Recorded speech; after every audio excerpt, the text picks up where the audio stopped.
Ciao tutti, this is Cattivella Kitchen and I am Chef Elise Wiggins here. It is springtime, almost summer, perfect time for grilling out. I know everybody's chomping at the bit to go out there. We're gonna be caramelizing some figs on some grilled bread. Super easy, but over the top tasty. As I say, Cattivella, over the top naughty. So let's get started.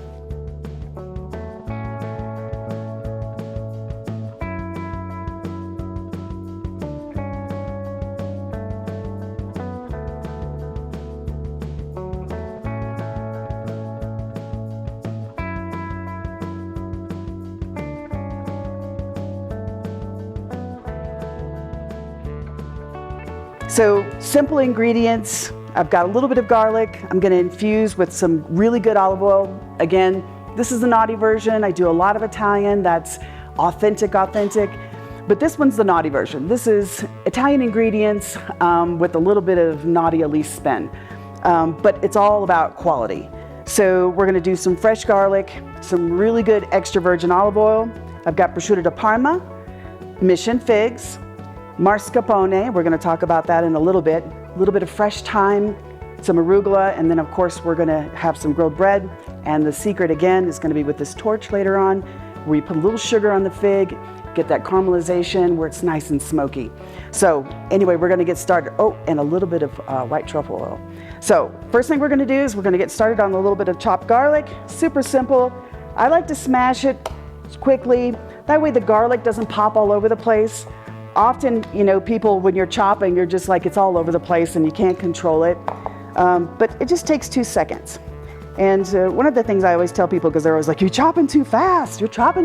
But like, if you use your claw and your fingers in, you won't chop your fingers. But it just takes a little bit. And you know, one thing I always tell everybody to be like 3-year-olds. Always question why. When you read a recipe, always question why you're doing the things that you're doing. Why are we chopping versus smashing or smearing the garlic or leaving it whole? So for this, the chopped garlic opens up the surface area and then exposes more garlic flavor. So we want to do that because we're going to be brushing that bread with this garlic oil. So we want to chop it and then open up the surface area so we get bigger flavor in a short amount of time, right? We're all pressed on time. So we want to be able to get this stuff done pretty quickly. Super simple. I've got my olive oil in here. All my stray bits, put those back in, waste not, want not. And again, always pick a really good extra virgin olive oil. Do your research, really make sure that it's a good quality. Extra virgin means from the very first press, which means there's no pits crushed, no leaves, no stems, and it's just pure essence of the first press of olive oil. So this is why it's so expensive, but it's so worth it. So anyway, when we have that there, we're just gonna let our garlic sit and marinate. Next step that we have is our bread. So ciabatta, good Italian bread, whatever your favorite bread is. We're gonna slice off a couple of slices. We're gonna take it out to the grill. We're gonna have a little adventure. You're gonna go with me. Cattivella is a wood-fired Italian, so everything's based around fire, right? This off. So from here, we go and do the exciting part. We're gonna go outside. Gonna brush this first with a little bit of the garlic oil. Again, all that flavor. If you notice, I cut these less than 1/2 inch, but bigger than 1/4 inch, you know? As the bread hits the grill, it softens up on the inside. So you don't want it too thin, right? But you also don't want it too thick. But it's just a nice base for all of your goodie ingredients, because we're gonna load this up in just a minute with a little bit more. From here, come with me, we're gonna go outside, we're gonna grill these babies and then come back and build super quick. All right, so let's get cooking here. It's a nice spring Colorado weather out here. We've got a little bit of snow flurries, but to me that's the best time for something grilled and hot. So again, we got our little grilled bread. We're just gonna get a nice char. Again, if you check out my beautiful Wolf oven, I'm a huge fan of Wolf. I represented them for over a decade in my past life and just fell in love, and just hands down the best. This girl is, I think, 12 years old, and she does such an amazing job. So anyway, highly recommend Wolf. But we're just gonna get a little smoke. So this appetizer is just, it's super simple, and but lots of different layers of flavor. And so the first building of flavor is just this char, right? Just a little bit of char from the grill. And one thing is, you see how I was just picking that up on the grill? See how it sticks? If it sticks, she's telling you she's not ready. I always say food speaks to you. So if you just kind of listen, when she's ready, she'll lift, right? There we go. This one too, just gonna get a little bit more of a char. Move this over a little bit. And again, also, one thing I always tell people is that, you know, we cook with our eyes a lot. And I tell everybody, do the Obi-Wan Kenobi. Close your blast shield and start using your ears a little bit more. And of course your nose. I know we all smell food, but really smell it from the start to the finish and how the food changes chemically, right? And it'll make you a much better cook in the future if you really pay attention to that.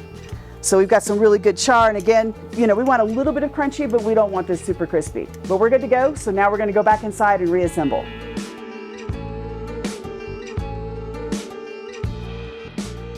All right, here comes the goodies. So I always say that like cooking is like making music.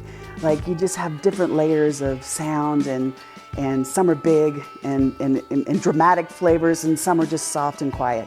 So the next thing that we're gonna put on our nice grilled bread is mascarpone cheese. And most people know of mascarpone being in tiramisu, but it is an amazing cheese that I highly encourage you to use more often, especially in savory applications, because it's just this sweet cow's milk flavor. So that's gonna be like our first layer. And then after we do the mascarpone, again, the nice sweet cow's milk, we're gonna do fresh thyme. So as you eat, you're gonna take a bite, and maybe you get a bite of mascarpone and all the other ingredients, and then on occasion, you get a little pop of thyme. I always encourage you to do that. I get bored, and so I like to have just some other kind of, you know, stimulus, like when you're eating. So try and cook in layers. I always tell people, go all the way to the end, you know, because, you know, you want to have a little bit of something when you take a bite. It drives me crazy when sometimes people just kind of go into the center, and then your first bite is like, it's underwhelming, right? So always think about that. And then again, fresh thyme, okay? And again, we don't want it everywhere. We just want an occasional little pop, okay? Just enough to make us think. And when I do this, just pinching it with my fingertips helps to release a little bit of the oils. And that way, again, you're gonna get that pop. Next thing we're gonna do, prosciutto di Parma.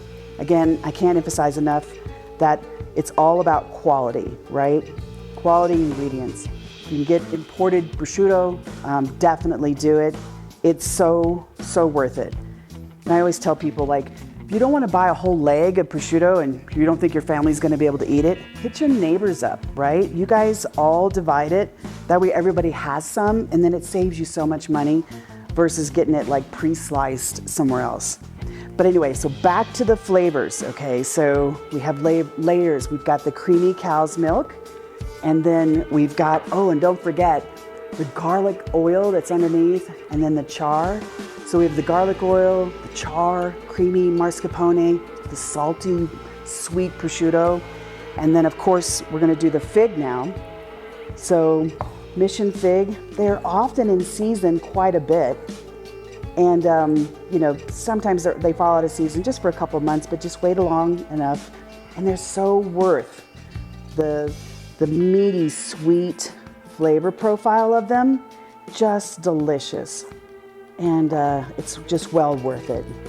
Cookbook, when it comes out, we'll have this recipe in there. So a little incentive to get the cookbook so you can get this recipe and do it over and over again. Again, I'm sure you could do that just by watching it. Super simple.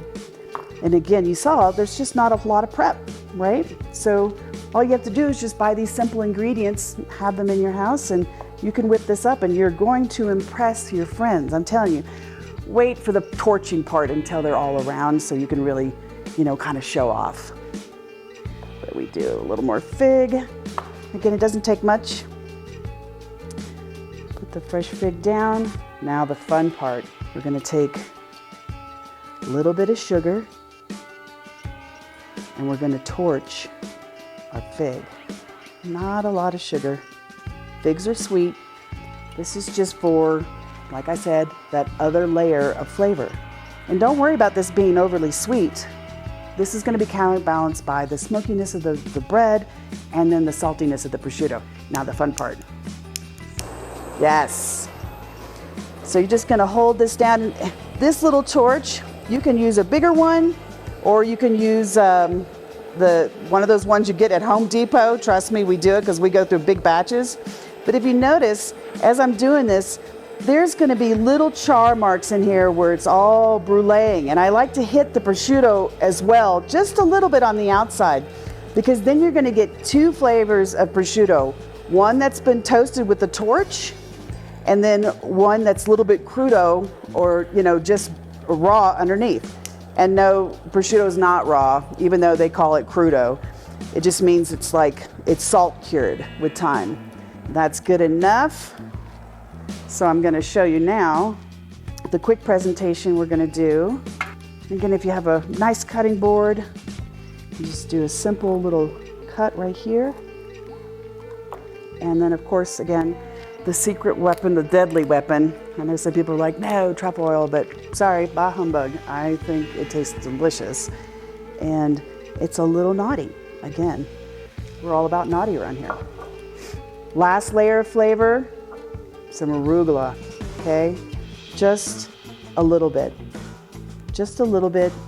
Oh, if you could smell that smokiness, it is just over the top insane. Again, you don't want to cover up what you've just done. And again, wait to do this in front of all your guests and have them do it themselves. Like, everybody likes to do that. Maybe you have this little party and everybody can torch their own, creme brulee. But I promise you, the layers of the flavor here are just over the top delicious. And again, just a little bit. Truffle oil is very strong, so you don't want to use too much. You want just enough. Just a simple, pretty presentation. Arugula's got a little bit of bite to it, just a little bit. We've got the smoky flavors coming from not only the grill, but also torching the figs. I promise you, to me, it's almost like a campfire. When you try this, the layers of flavor and the torching of the figs, there's something that happens that just adds a different element, kind of smoking. It just reminds me of almost s'mores, but not s'mores, but in a figgy way. Anyway, we've got caramelized figs or bruleed figs over a bruschetta. Enjoy.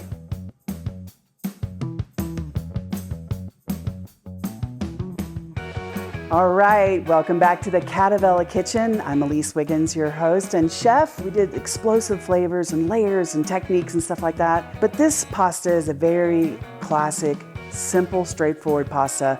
But again, with Italian cuisine, it's all about quality ingredients and letting them shine.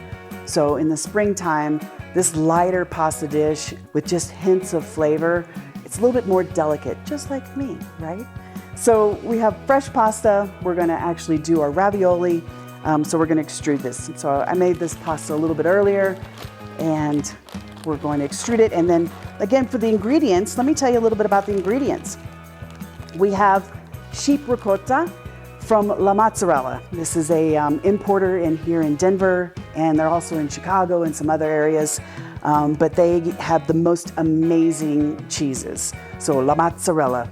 If you are in Chicago area or Denver area or even Colorado area, definitely look them up because it's all about quality for them. But first of all, we're gonna start stretching our pasta out, okay? We have to work the pasta a couple of different times to get the proteins a little bit tighter after they relax. I call it taking it to the gym. We wanna get them all fired up and then stretch them out just a little bit. Okay, so I'm gonna turn this down. And each time, I'm gonna get it skinnier and skinnier. So people always ask me, why can't you just take it from the wide notch when it thins it out, just all the way down to 1? And my explanation to them is that when you go to the gym, do you immediately go from lifting or squatting 5 pounds to 400? No, you're gonna tear something, right? So you have to be gentle. You have to warm up your pasta, and sending it through these little presses warms up the pasta, gets it more subtle and supple. So when we stuff it, it has stretch. Now this pasta dough is made with semola and rimicinatus. So that means a double grind. It's finer than the regular semolina. So I highly recommend you looking for it online. It's kind of a rare item, but it's well worth it. The semolina, again, the semola, is a winter wheat. It's a durum wheat. So it's a very strong, high protein. And anytime you're doing a stuffed pasta shape, you need 1 flexibility, which comes from your 0-0 flour, and then you need 2 strength to hold its shape, which comes from the semolina, aka the semola. So once I get my hand, and this is looking really good, once it's thin enough where you can actually see the color of your hand and the shape of your hand through the dough, it's ready. So I'm gonna turn this off now. And again, you can get a little close-up of this. You can actually see the color of my hand. Now, I call myself cafe con leche even in the winter time, but you can still see, I'm a little pink right now, but you can still see the color of my hand through this, and you want it that thin, right? So again, the pasta is the star, but the filling is the accent. Again, I always talk about food with music, right? And you have to remember, when you do make pasta, it doubles. Okay, the pasta will double in size. If your pasta feels a little too wet or too dry, if it's too wet, you can just dust it with a little bit more semola, and then or semolina, and then it'll help dry it out a little bit. But also, I always encourage people, especially people first time making pasta, they kind of take their time and they forget, and the pasta dries out. Water bottle, make sure you label it, because a lot of people put different chemicals and plant fertilizer and all kinds of stuff like that. So make sure you label it just for water. But just a quick little spritz will just buy you enough time to actually seal. So now that I have the pasta here, we're gonna sheep ricotta. Again, it's got a mild hint of sheep, right? Just mild. You know, regular ricotta, cow's milk ricotta has that sweet cow's milk, but this just has a little bit of tang. And again, these ingredients are just so simple. We're letting the food simplicity shine, okay? The star of the show is the sheep ricotta, and then a little bit of lemon zest. I'll tell you something funny. When I went to Positano, their lemons are so huge. I mean, I'm talking like the size of footballs. I remember one time, accidentally, I had the lemon in my my luggage when I was coming back, and it was an accident. It was an accident. And I remember, and it was literally in my bag, like with my purse and everything. And we land, and all of a sudden, you know, we're going through, you know, customs and scanning our luggage and stuff like that. And this guy was like, meep, meep. And he goes back and forth, and he's like, what is this? And he turns the screen, and it was this giant slice of lemon. And he was like, is that a lemon? I'm like, oh. And then I remembered I had the lemon in with my bag and my purse. And I was like, maybe. And he was like, this can't be real. And I'm like, well, I don't know, you know. Anyway, so he calls the guy, and the guy was like, it's a lemon, throw it away. So luckily I didn't get in trouble. I'm so sorry, you guys. But anyway, that was just, the size of the lemon was so impressive that even that guy couldn't believe that it was a real lemon. But those lemons are special. If you ever get to go down to Positano, they're sweeter than our lemons here. They're not as acidic. It's just beautiful, almost close to a Meyer lemon. Anyway, so sheep ricotta, lemon zest, again, just pops of it. We're gonna do a little bit of Parmesan. We don't wanna take away from the sheep, right? Just a little bit of Parmesan, and we'll have a little bit later on for garnish. All we do is we mix this up, super simple. If you wanna add something like, you know, chopped parsley or something like that, you can, just for a little bit of color. Italian parsley is very lemony, so it'd be a nice pair with this. So you can do that if you'd like. I like to make the filling the ravioli very simple for me. So I have a pastry bag, our filling in the pastry bag. I always encourage people, a lot of people look at making pasta and they're like, oh, it's too hard, it takes too long, and it really isn't. If you make your dough, you know, the night before, make your filling the night before, because you have to let your dough rest. It makes it so easy. And then you invite your friends and your family over and you just roll out. You saw how simple that was. You just roll out your dough and everybody cuts and everybody's drinking a glass of wine.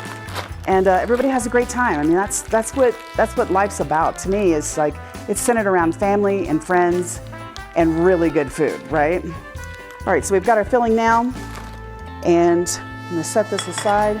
Now we're going to cut up another little piece of dough. And again, if you're like me, I love to, when I teach people to make their own pasta, and I really take the time and I show everybody that, like, you can chat and chat and chat. And if your pasta dough gets dry, so a good way is, like, you can feel the corner that's right here. You can feel the corner, and if it feels, see how stiff that dough is? So if it's a little stiff, so just a quick little, just a tiny spritz, okay? And then run your hand over the dough. It doesn't take much. You can even spritz your hand. And it just takes a little bit. Now again, you don't want it soaking wet, right? You don't want it soaking wet, but you just want enough. And then I've got my brass ravioli cutter. There's all kinds of fun shapes and stuff. But basically, for me, what I do is I barely mark, okay? I just do a little press so I know where I'm going, the space between, and then I can pipe that's too small, so then I can pipe my filling in there. That way you're for sure where it's gonna go. So I don't know if you can see these little marks. But again, like, I always tease everybody, we Americans love everything double stuffed. We like Oreos double stuffed, or burgers, burritos, tacos, everything's double stuffed. But I always teach everybody that, like, try and refrain from overfilling. Inevitably, when I teach these classes, there's always someone just says, I'm gonna make this the biggest, fattest ravioli with the most cheese that's in there. And inevitably, your ravioli won't close, and then you'll have a blowout in your pasta water. So I always say about the quarter of the size of the circumference of your ravioli shape or cutout is the maximum that you want to do as far as your filling is concerned. Trust me. Okay, so we've got our filling. Then we're going to lay our pasta on top. Now I always try and help it out a little bit. Press it down gently over the pasta, okay? Now, air's the enemy, okay, of pasta. If you trap air inside your pasta, it will float to the top and it'll bob. It won't completely cook. So you always leave an escape route for the air. Do you see how I did that? So I'm coming this way. Now we've got all the ravioli air pressed out. We come back through our little pasta ravioli cutter. And again, you can get all kinds of different shapes and sizes. And again, how fun is this, you know, for your friends and family to do it along with you. And again, what's great about ravioli is that you can do whatever filling you want, right? It's really the hardest part, but still the easiest part is the dough.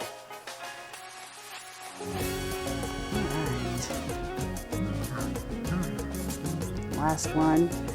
And one thing about this, if you notice, I didn't put any eggs. Sometimes people will put what's called egg wash in between the pasta layers. And when you do that, it's kind of difficult to reuse your pasta. I mean, you can use it, but it changes the balance in this. All I did was water. So you can take this and re-roll it and make another sheet of ravioli. So don't throw this away. Also, you can, if you have like, if you love chicken noodle soup or whatever, mix cut. Cut it mixed cut, throw it in the freezer. Next time you have chicken noodle soup, throw this in there versus a different pasta that you have to wait like 12, 14 minutes for. And it's even better because you made it. So, simple. Now we're gonna cook the pasta and finish it with just a simple butter and sage and a little bit of Parmesan at the end. And of course, everything is finished with extra virgin olive oil, good quality. So we're gonna be cooking it up and then we're gonna be eating very soon. All right, now to the good part, simplicity at its best.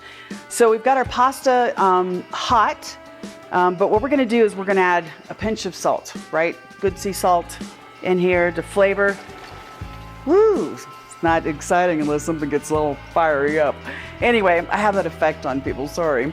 Anyway, so a little sea salt, and then also we're gonna hit it with just a little bit of olive oil. Now, you can use whatever fat you want. If you don't wanna use your good olive oil, but notice I just put a little bit. So often you hear like, oh, you put the fat in there so your pasta doesn't stick together. Well, you don't want that. You don't ever want to coat your pasta in olive oil because you don't want it to stick. Basically, pasta's a sponge and it soaks up all that beautiful flavor. And if you coat it with oil, yeah, it's not gonna stick, but it's not gonna absorb all of the flavor that you want to. All the fat does is all those starch bubbles that come to the top, it helps to pop them and keep the water down so your pasta doesn't overflow. So that's an old adage, okay? So don't coat your pasta, okay? That's a sin. Cooking sin, Italian sin, it's a sin.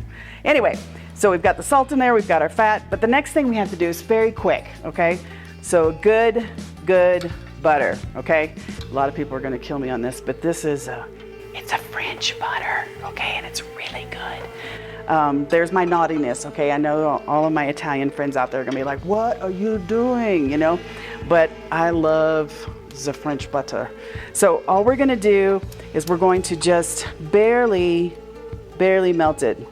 You see that turn on? This is Wolf. Again, I love my Wolf stove. Just precision, right? Never fails. Anyway, so I just turned it on, okay? So we are going to actually do a brown butter. So we have that sheep cheese, that lemon that's in there. We're gonna have the sage in there, but we're gonna brown it. We're gonna go one more layer of flavor. Remember what I was talking about? Food is like music, right? You can always have these different notes to make things interesting, but you don't need a million ingredients, right? So we're gonna crank this heat up just a little bit. Now, when you do that, oops, I'm doing it with my pasta spoon. Let me get in there. Butter spoon. So basically, with brown butter, you want to kind of watch it. So that when the milk solids fall down to the bottom, you want to start scraping those up off the bottom, okay? Because you don't want them to burn, but you want to move them around so all the milk solids get a nice little brown. It makes it nutty, almost like hazelnutty. Now you could keep this very simple. You could just use melted sweet butter and put the sage in, and that's it. Very simple, very light and bright. But you know, I'm Cattivella, right? So I like to be naughty. I'd like to kind of break the rules a little bit. So we're gonna do a little brown butter, almost like what I call myself in the summertime, brown sugar, but brown butter. So stir, stir, stir. Notice again how I move the saute pan. A lot of people, when they're first learning to cook, they just think that they have to just stay and do one thing. But if you can multitask, moving the saute pan back and forth, it's like you've got two people working for you at once, right? This helps you cook twice as fast, right? I always tell people, you're the boss of the food. Move your saute pan or whatever you're using around, or the food around, to make it easier for you. But as you can see, this color, it's starting to get darker and darker. And I always tell people to watch the edges, okay? If you look closely, right here on this edge, you can start seeing those brown flakes. And all of the protein solids are starting to hit down to the bottom. And that's that goodness, okay? Remember what I was telling everybody, Obi-Wan Kenobi, right? Close your blast shield. You're smelling the difference as your food changes, okay? Now you notice, speaking of being the boss, I took that off because you can only go so far when the butter browns, and then it could go too far. Once it goes too far, it's burnt and bitter, and you don't want that, right? So I took it off the flame. I'm still stirring to make sure all of that milk solids gets nice and toasty, and oh, mamma mia, right? Or as all of my lovely Latinos always say, Santa Maria, right? So anyway, look at that color, brown, gorgeous. Now, pasta cooks fast, okay? Fresh pasta is fast. So we're gonna drop our pasta in.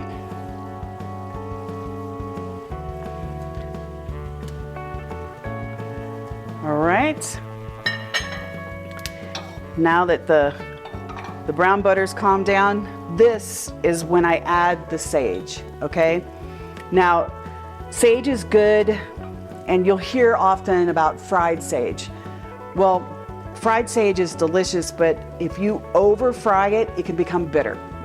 So I like to gently fry the sage where it just barely releases the flavor. So again, you have the brown butter, and again, as you eat this, you're gonna get the lemon and the sheep ricotta, and then the little bit of brown butter, and then of course the sage. Sage just pops just a little bit, and that's releasing all of that little sage flavor, but not too much, right? Not too much. And from here, we've got our beautiful pasta all cooking. And again, you know, I do say you're Obi-Wan Kenobi. You're listening to the sound of it frying. You're watching the color. If you remember when I dropped that pasta in, it was very kind of orangish color, right? And I'll show it to you. I'll show you the raw pasta and then the aftercooked. But as the pasta absorbs water, it lightens up in color. So pay attention to that. That'll really help you become a better cook. But again, fresh pasta, it's very quick. Now, if you had just a simple ribbon pasta that you made, tagliatelle, trinette, even lasagna sheet, as soon as it floats, it's done, right? But we took 2 pieces of pasta and sealed them together on the edges. So it's those edges that have doubled up. So we've got to cook them just a little bit longer after they float to the top. But that's it, beautiful color. I do put a little bit of the pasta water. Again, that's flavor, and that helps with the emulsion, right? Okay. Now we're gonna go over and we're gonna plate it up. All right, here we go. First I want to point out to you, so here was the raw dough. Look at the color, look how orangey it is. And then I know that there's brown butter on here, but look at the color, especially right in there. You can see how much lighter it is. So that just shows you that the pasta's absorbed the water and lightened in color, okay? That's just a great indication to know when the pasta's done. Often people are always like, how do I know it's done? It's floating, right? And also don't be afraid. Pull a piece of pasta out and touch it with your fingers, right? The food speaks to you, so you're gonna know, right? So anyway, so we've got this beautiful, again, look at that beautiful brown butter. And the brown butter is your sauce. You don't need a bunch of sauce, for your pasta dish. You can just get a little bit. And there's so much flavor. And here's your sage. And again, let me point out, so see how the sage is soft, right? It's not stiff to risk being bitter, right? So just a little bit. Again, you don't want to dominate. This is a beautiful music of pasta, but you don't want to dominate flavors. So again, just a little bit more. That way, as you break into your ravioli with the sheep ricotta that's in there and the lemon zest, you get just a little bit more brown butter. Right, I'm going to set this over to the side. And then the last thing again is just a little bit of Parmigiano Reggiano. Again, quality, not Parmesan. That's different, like Parmesan Reggiano. The older the better. And again, one of the things I always tell people is that, get a wedge of it, wrap it in aluminum foil or butcher paper or something like that, because all you're doing is you're aging it. Plastic is the enemy of cheese because the cheese is living and breathing. Especially when you have an aged cheese you spend all that money for. Like, get a wedge, it's so much cheaper, and then grate it when you want it, right? But it has to breathe so it doesn't create the mold. But there's the secret in that. So again, just a little bit of Parmigiano Reggiano, extra virgin olive oil. Italians finish it on everything. Just another note to this musical palette that we've just created.